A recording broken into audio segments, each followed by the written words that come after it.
Welcome to the Thyroidless Life podcast with me, Dr. Rebecca Warren. This podcast is for you if you've been diagnosed with a thyroid disorder, think you might have a thyroid disorder, or are healing after thyroidectomy. I'm doing this podcast because of my own personal health journey of being diagnosed with thyroid cancer, getting my thyroid cut out, getting high-dose radiation, and being left with no answers when my health started to deteriorate quickly. It wasn't until I drew a line in the sand that my health transformed, and now I've dedicated my life to sharing this information so others don't have to go down that same path. My hope is that you never feel alone on your health journey and that you understand how incredible your body is, that it's not working against you, it's working with you, and it wants to be well. So let's go ahead and talk about this vital nutrient and lab marker that's important to know and understand. Like, you have to know your iron levels, your percent saturation, your total binding capacity. You got to know your ferritin if you want to feel and function well, especially when it comes to your thyroid hormones. Now, the reason why I want to talk about this, I'll let you guys know. Years ago, I would tell my coaching clients, I would say, listen, once we get your thyroid hormones to where they need to be, you're going to feel amazing. You're going to feel fantastic. You're going to feel all of these changes. And I've learned my lesson because what would happen is that when they would get to these levels or close to these optimal functional levels, they would not feel that great. They might see some changes. Some of them might feel like crap. Those that are on thyroid meds, they had difficulties increasing like their T3. It was just really interesting. So of course I had to sit back and reevaluate and say, okay, well, obviously something is not working here. What's going on? And what it comes down to is that there's a lot of cofactors and nutrients. There's other things that could be going on in your body that can make you feel not only that you're hypothyroid, but that can cause thyroid hormone imbalances. So I do preach a lot about, getting complete thyroid panel, like looking at those numbers. If you're post-thyroidectomy, getting on adequate meds so that you're in optimal levels. But the truth is, it's so much more than that. I have to preach that first because a lot of you guys don't even have that basic. But it goes much deeper than that because there's other things that can affect what's going on in those labs. And iron and ferritin, it's those. Now, when it comes to like iron and ferritin, if you are suboptimal in those levels, you can have a lot of symptoms that feel like you're hypothyroid. And not only that, is that low iron and low ferritin could be the cause to your thyroid dysregulation if you have thyroid hormones, like your thyroid conversion issues, your hypothyroid symptoms.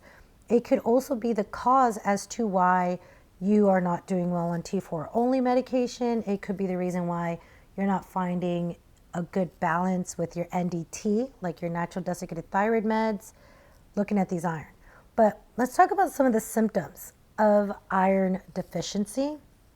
Now, again, when we hear these symptoms, I want you to think about these symptoms in light of the hypothyroid symptoms. Things like fatigue and weakness, shortness of breath, like having difficulties breathing, sleep disturbances, sleep issues, feeling emotionally overwhelmed, cold hands and feet, hair changes like hair loss, cravings. A lot of these same symptoms you're going to see in hypothyroidism. So again, you might think it's a thyroid hormone issue when in actuality, it's an iron and ferritin issue. This is also why I highly recommend doing a complete wellness panel. Now, if you've had my ebook, if you haven't, get it so you can check it out. Or if you've looked at my lab work panels, which I'll put a link in the bio to my website, you can go to drrebeccawarren.com and you can see what my complete wellness panel looks like. Anyone that has ever wanted to work with me has to get a complete wellness panel. And the reason why is because just having those thyroid labs is not enough. You have to see if there's anything else that's going to be a major stressor on the body. Not only any other deficiencies or dysregulation that's going to cause an imbalance in how you feel and how you function, but also we have to look at these other numbers to address them so that your healing journey isn't more difficult. So I always explain, listen, when you're going my functional approach to healing, it is a process. It's like hiking up a mountain, okay? It is so much easier to get on a pill to make your symptoms go away and to just believe that everything's better, even if it's not. It's so much easier. But when it comes to long-term health, it's never the answer. That never gets you well. That never gets down to the underlying cause that needs to be addressed. So when you're working on a functional approach to healing, it's like climbing a mountain. And I tell the women I work with, if we're going to climb a mountain together, how awful would it be to have a backpack full of rocks? My goal when I do complete lab work, not just a thyroid panel, is I want to address any rocks that are affecting your hike in your healing journey. So get those rocks out. If there's a vitamin D issue there, if there's an iron issue there, if there's a B12 issue there, homocysteine, we've got to know what's kind of blocking and making things harder for you. Okay? So that's why it's really, really important. If you haven't checked out my thyroid ebook, for sure check that out. And of course, I always get asked, my doctor won't do all these labs. I've had women who want to use their doctor because of insurance. They tell their doctor, the doctor doesn't say anything. They think the doctor's ordering it. When we get the results, they didn't. And I know how frustrating that can be. So if you do need help in ordering labs in Optimal Wellness Panel, I'm going to put my Ulta Lab link. You can scroll down and you can see automatically what the Optimal Wellness Panel is. You can order that yourself.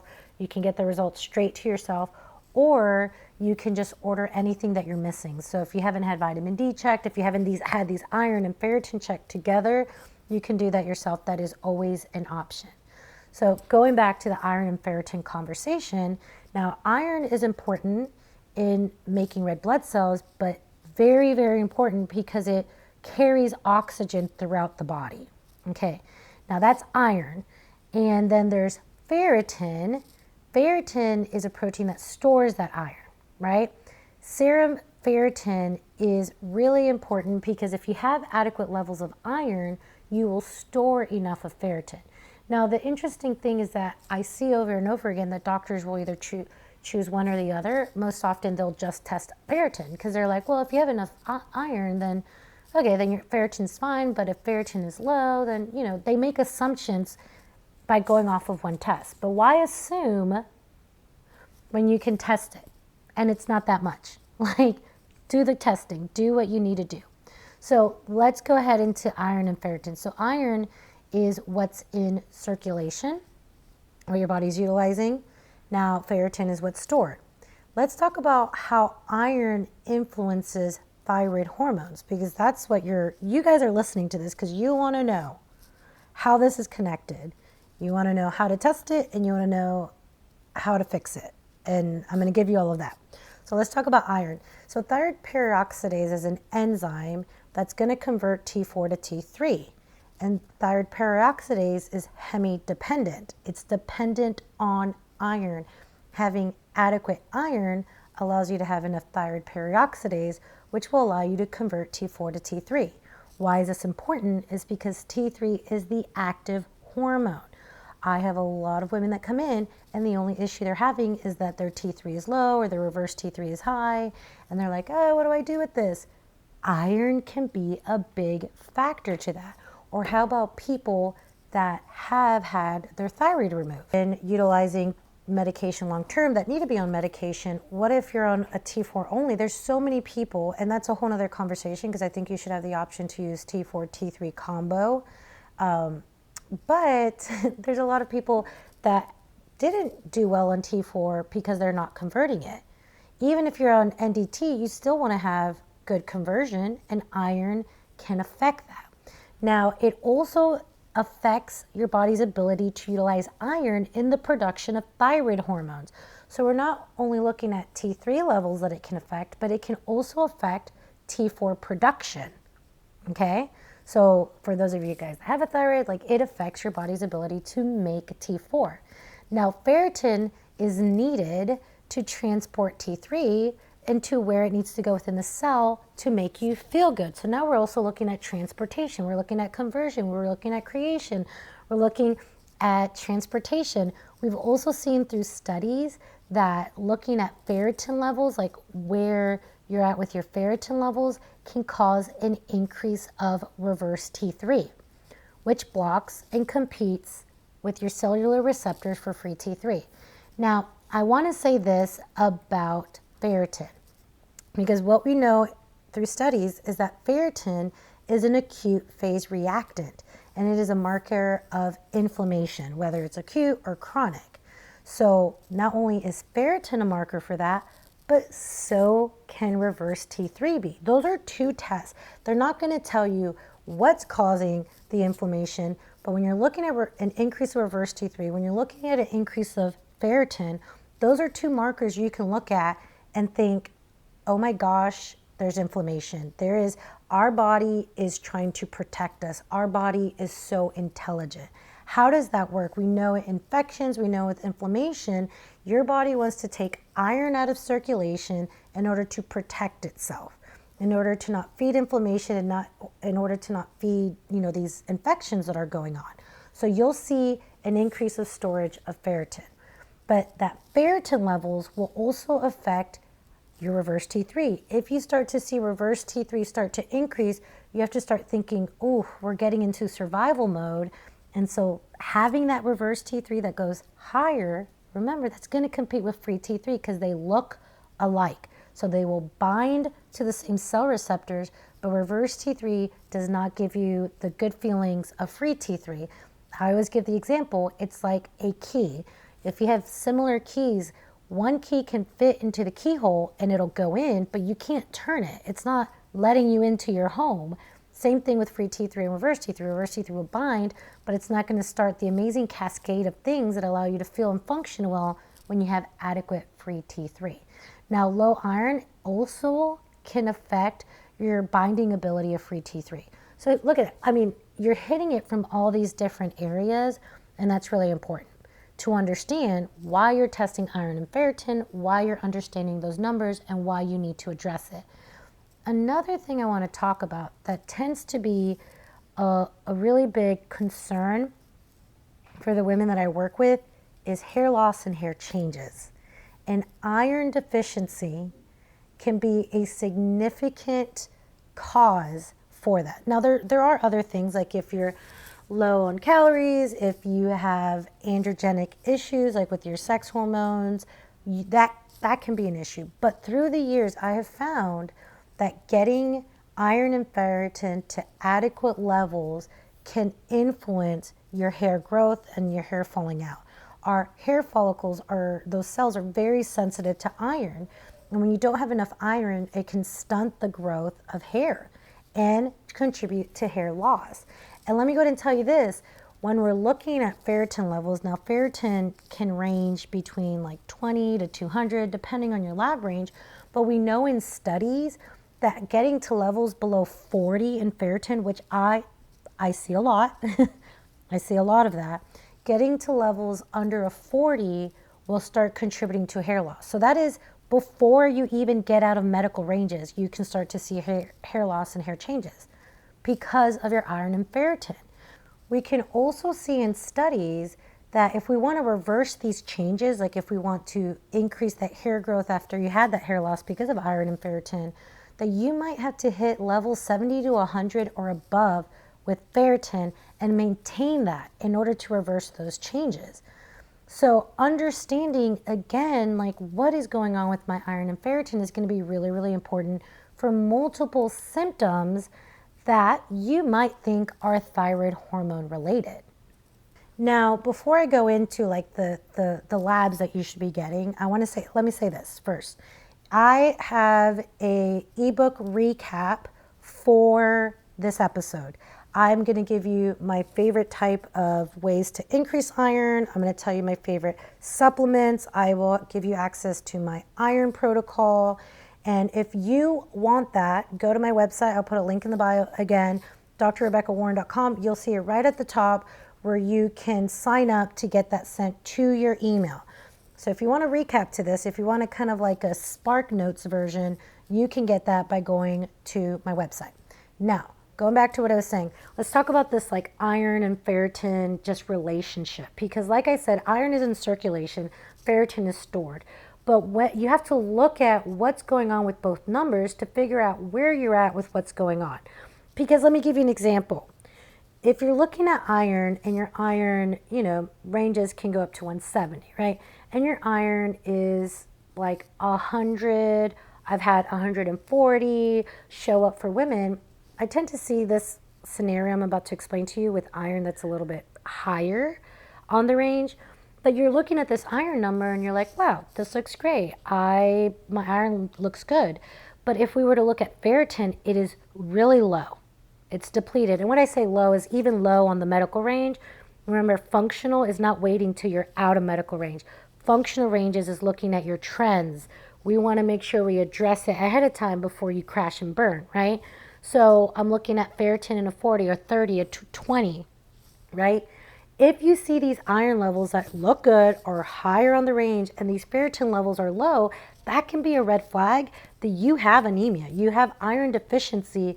And the only reason your circulating iron looks good is because you're pulling out from storage, which is not what you want to do. Our body is smart. It's intelligent. That's why we have it stored up so we can utilize it. But ferritin in storage is also really important for our overall health. But that's one really important thing it can do is that, if we're under this unnatural stressor where we're not able to have enough iron, we're in a famine, the body's like, hey, I got you. But that's supposed to be short term. It's not supposed to be chronic. So you look at this iron, you have these numbers, but in actuality, it's fake in a way. Like it's still real, like you're using the iron, but it's not telling the complete story of what's going on. You actually don't have enough. Another reason why this is going to be really important to look at is that ferritin being that reactant, right? That marker for inflammation. Because if you look at your iron, and you're circulating, your serum iron is low, you're going to think, oh my gosh, I need iron. And you're going to go get on an iron supplement, which I do not recommend. I'm going to tell you how to know how much iron you need and how to where to get it from.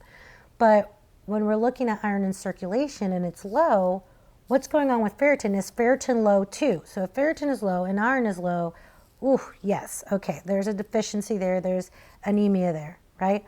But what if iron is low and ferritin is high? This is a problem if you go and supplement with iron. You do not have an iron deficiency because you need more iron.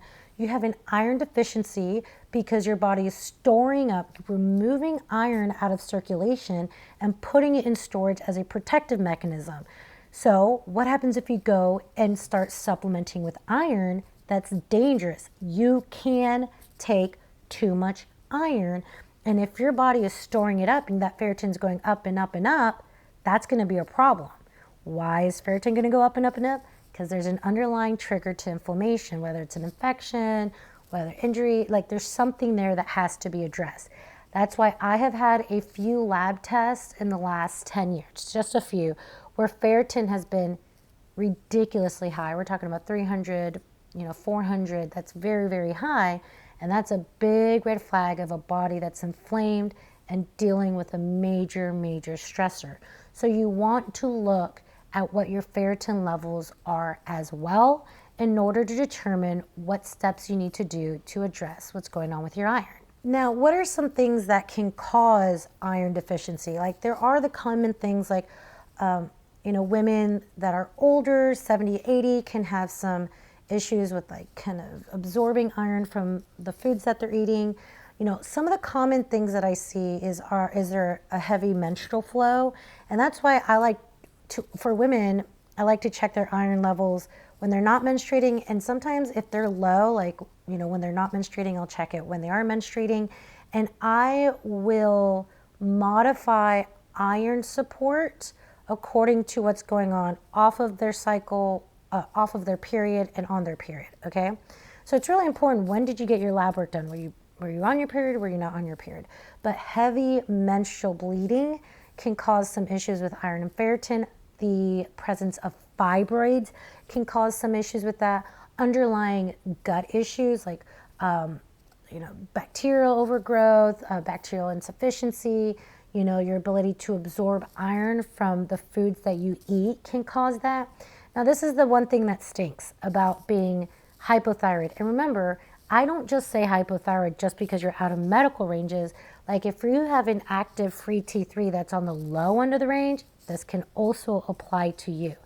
But it's kind of like this sucky situation to be in, because you know now that you need adequate iron and ferritin levels to help with thyroid hormone production, right? Conversion, transportation, binding. That's really, really important. But when you have suboptimal hormone levels, it slows things down. You're not functioning in an optimal way. What does that mean? One of the biggest areas that's affected is the digestive system, and iron is absorbed in the small intestines. The small intestine is an area that can be really affected by low thyroid hormones. Another thing within the digestive system that can be affected by low thyroid hormones, it's HCl production. Okay, so your ability to produce enough of the acid to start to break down the food and really digest it well. And it kind of, when you don't have adequate HCl production in the stomach, now you're affecting bacterial balance within the digestive system. And so what does that mean is that now you're having issues really absorbing the nutrients from the foods that might be rich in iron, even though that's what you need. So it's like this vicious back and forth of you need iron, but you're not absorbing it because your thyroid hormones are not optimal. But in order to help your thyroid hormones be optimal, you need iron. Okay, so that's really important to understand that even being suboptimal in thyroid hormones can contribute to you being deficient in iron. So it can be overwhelming because you're like, what do I do about that? We'll talk about that. We'll talk about those solutions, but I want you to know that there's different little things that can contribute to low iron. I told you about inflammation, underlying infections like Epstein-Barr, like a reactivation of Epstein-Barr, mono, like if your body is, chronically inflamed through blood sugar and insulin issues. So all these types of things can contribute to that. Now, what do I do if I have someone that is low on iron? How do I approach that? What's the best way to approach that? So number one, we have to get down to why you weren't having adequate levels of iron and ferritin. But if it's really low and you have all the signs of anemia or this iron and ferritin deficiency, I am going to focus on just getting the levels up no matter what, right? I will focus first, not on the cause. I will focus on what I need to do to help get your head above water. And then when you're kind of got your head above water and you're not drowning, then we can do the extra work to identify, okay, why was this dysregulated in the first place? So the first thing I'm going to look at is, okay, how significantly low, what's the ferritin, what's the iron? And I will tell you this, especially with women. I've worked with men, so I was able to compare this. Women just don't eat enough protein, okay? Just not enough protein. I've seen women 50 grams of protein in a day, 60, 70, and they're active, right? Even if you're not active, that's just ridiculously low. The first thing I'm going to look at is your protein intake. And I'm going to be looking at where, your sources of protein, because it's going to be more difficult as a vegetarian or as a vegan to get these levels up. Now, when it comes to iron, there's hemi and non-hemi versions. And the hemi version that's going to come from more animal-based sources is one of the best ways to get iron, is going to be those animal-based sources. Not just meat and red meat, but organ meat. And this is the thing about organ meat, is that we just don't eat it like we used to. We historically would utilize every part of the animal when we consume the meat. And now we predominantly just eat muscle meat. But what's really cool is by utilizing organ meat, you get this vast variety of nutrients and vitamins and minerals in the organ meats. Again, it's kind of it was like the ancestral multi-mineral, multivitamin, but you also get to consume the organ meat, which strengthens your organs. And it's an amazing thing. Now you can go out and just do liver from a grass-fed, grass-finished, pasture-raised cow, which, you know what? That's awesome. My husband can do that. I think that's amazing. I think that's the best way to do it. I'm going to be real with you guys. I don't do it that way. This is what I do. There's two ways that I'm going to get organ meat, especially liver. I either get an ancestral blend of meat. So I'm having a brain fart right now. I cannot remember the brand that I utilize, but I will add it into the notes. But I can find it at Whole Foods. You can order directly from the company, and they will do like a ground meat blend up with the organ, and they have, they regenerative farm, and these animals are wild and free, and I can do it like that. And that's how I get organ meat into my kids, because we do a lot of meals that deal with like ground beef, right? And they have no idea that they're eating all of this organ meat. I also utilize pluck seasoning, and that is ground up. It's like seasoning, but with like ground up organs. Again, you don't taste it. That's what I need. I mean, my husband, Dr. Nathan, he through the years, he's such a great cook. He knows how to take like meals that are not healthy for you and just transform them to nourishing, like healthy meals. And he has tried through the years to get me to eat organ meat like liver. And one time we have a great recipe with like some cassava flour, coconut flour, almond flour mixture to replicate Chick-fil-A's like chicken nuggets and chicken strips.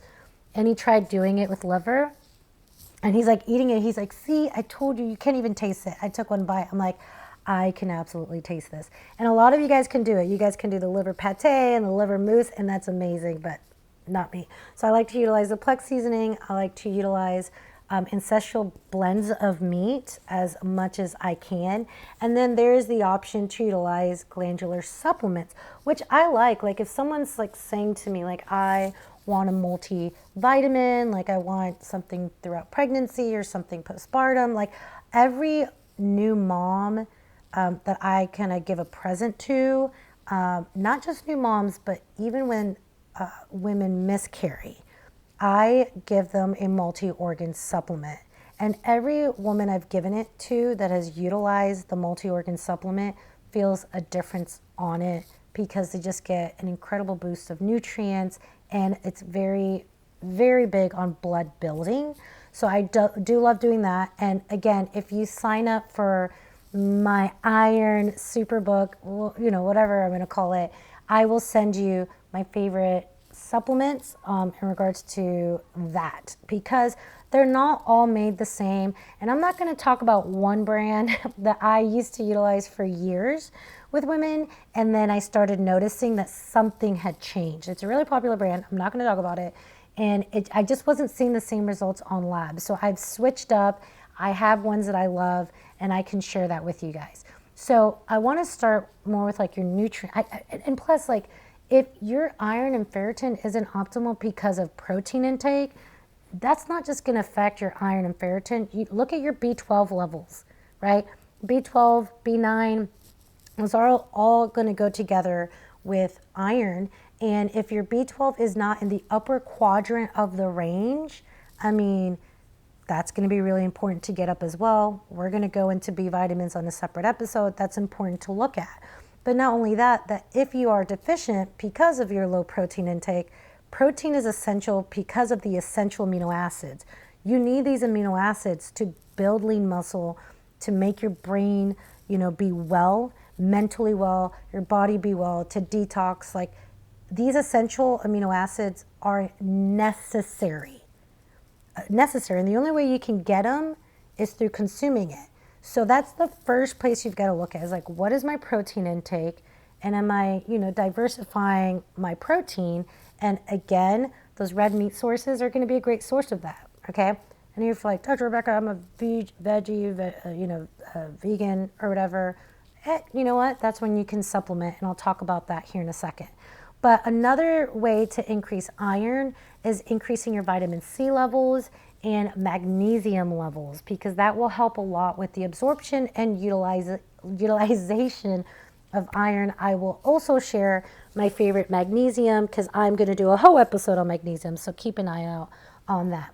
But when you are utilizing, let's say like if you utilize like liver glandulars, like the supplements, like the multi-organ or the liver supplement, taking it with vitamin C as well, again, and magnesium can be really, really good to help you absorb that. Cooking with cast iron. Can we just go ahead, and I don't know if I've talked about this before, especially when you have hormone imbalances, you want to support your thyroid health or your sex hormone health, please do not be cooking on non-stick Teflon surfaces. These are forever chemicals. They are disastrous for your health. They're difficult to eliminate from the body. So one of the things that we primarily cook with is cast iron. I was so scared of utilizing cast iron because I'm like, how do I take care of this? But I've learned it. If I've learned it, you can too. A lot of you guys may already. So we primarily use cast iron. You can have some remnants of cast iron molecules in your food, but also if we have to like boil something or something, we use stainless steel. But that's another way to kind of support just everyday nutrient levels of iron. Now, if you needed to supplement, I have the liquid iron that I really like, which is Floridex. I get the non-allergen, or is it gluten-free one? I might use that because I like that it's a whole food kind of complex. Or if I'm going to be utilizing tablets, I'll be utilizing iron, the form of iron, because there's different forms of iron that you can utilize. And it's iron bisglycinate, which is better absorbable and easier on the gut. A lot of you guys have utilized iron in the past and you're like, oh my gosh, it made me super constipated or it made me feel, like not great. And it's because you probably were utilizing a different form that's harder on the gut, and taking higher amounts, again, that can be harder on the gut. But let me go ahead and tell you this. I'm going to share with you what supplements I have utilized in that Iron Superbook. I don't know why I'm saying Superbook.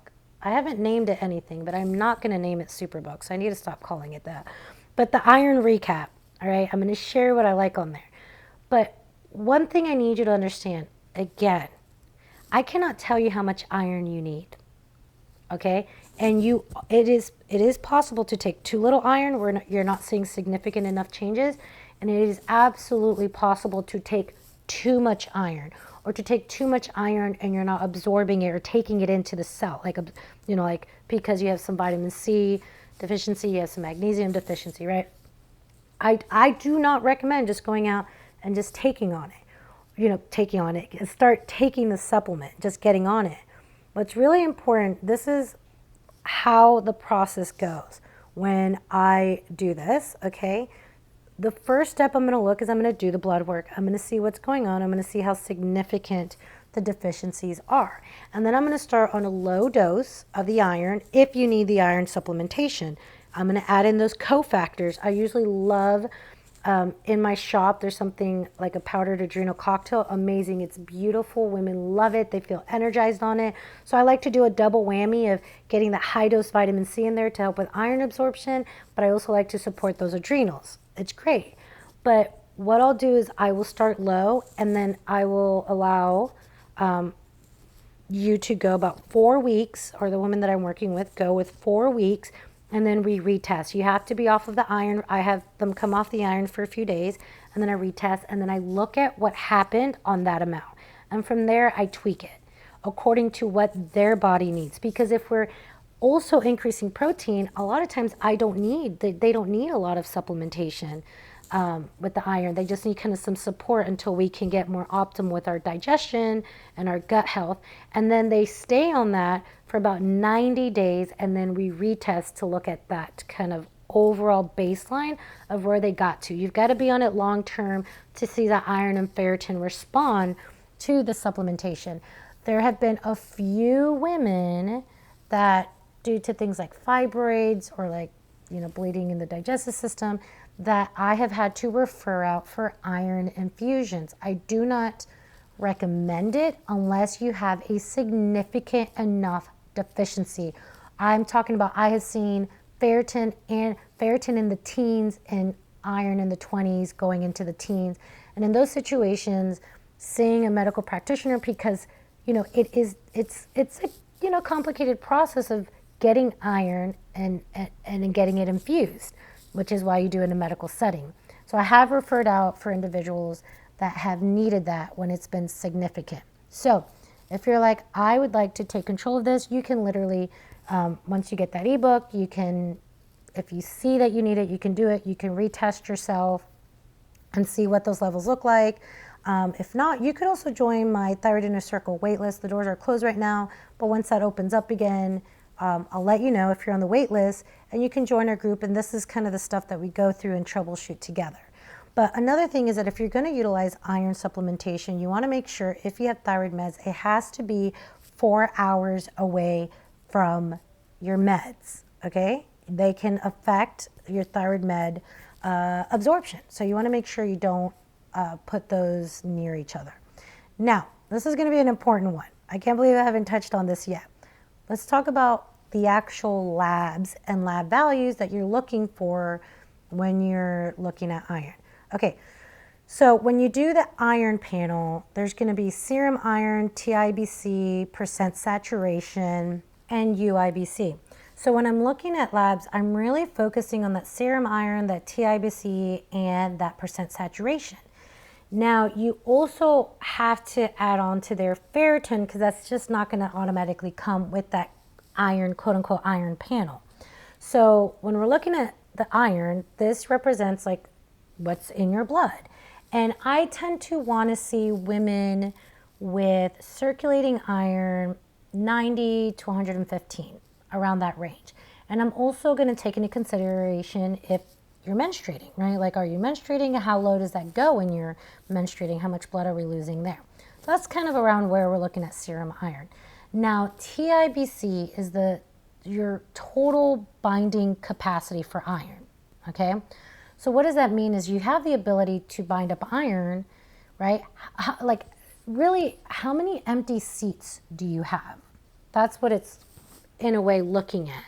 So I am able to do 50 seats. And if I have all these seats available, you're going to see that on TIBC. So if you have low iron, that means you're not binding it up. You have all this availability.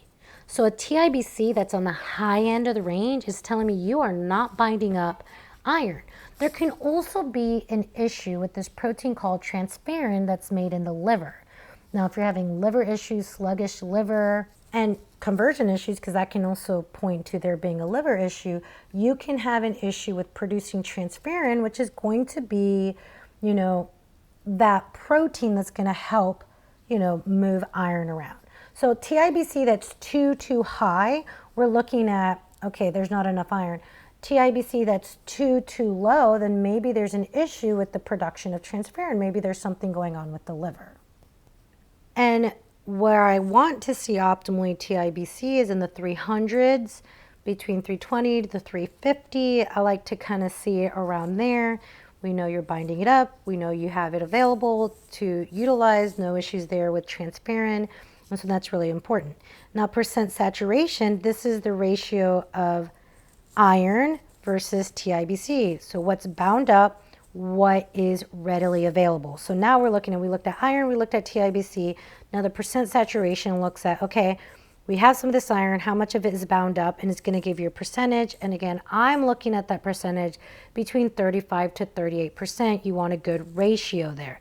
Now, when it comes to ferritin, and we're looking at that ferritin number, what we want to remember is that it represents total storage for your body. Now, have you had iron deficiency? With ferritin, I can look at that range going from 70 to 150, okay? 70 to 150 within that range. I don't, usually when I see a woman under 70, I can see some symptoms there. I can see some thyroid hormones being affected, but I tend to go higher on that, functional range if we have a history of like this deficiency, right? Hair loss, conversion issues because of iron, and it's been like that for a while. We will shoot to kind of keep that upper level of the functional range to kind of restore, homeostasis that was disrupted from the iron deficiency.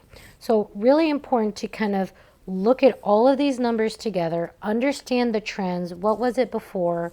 What was it next, the next test?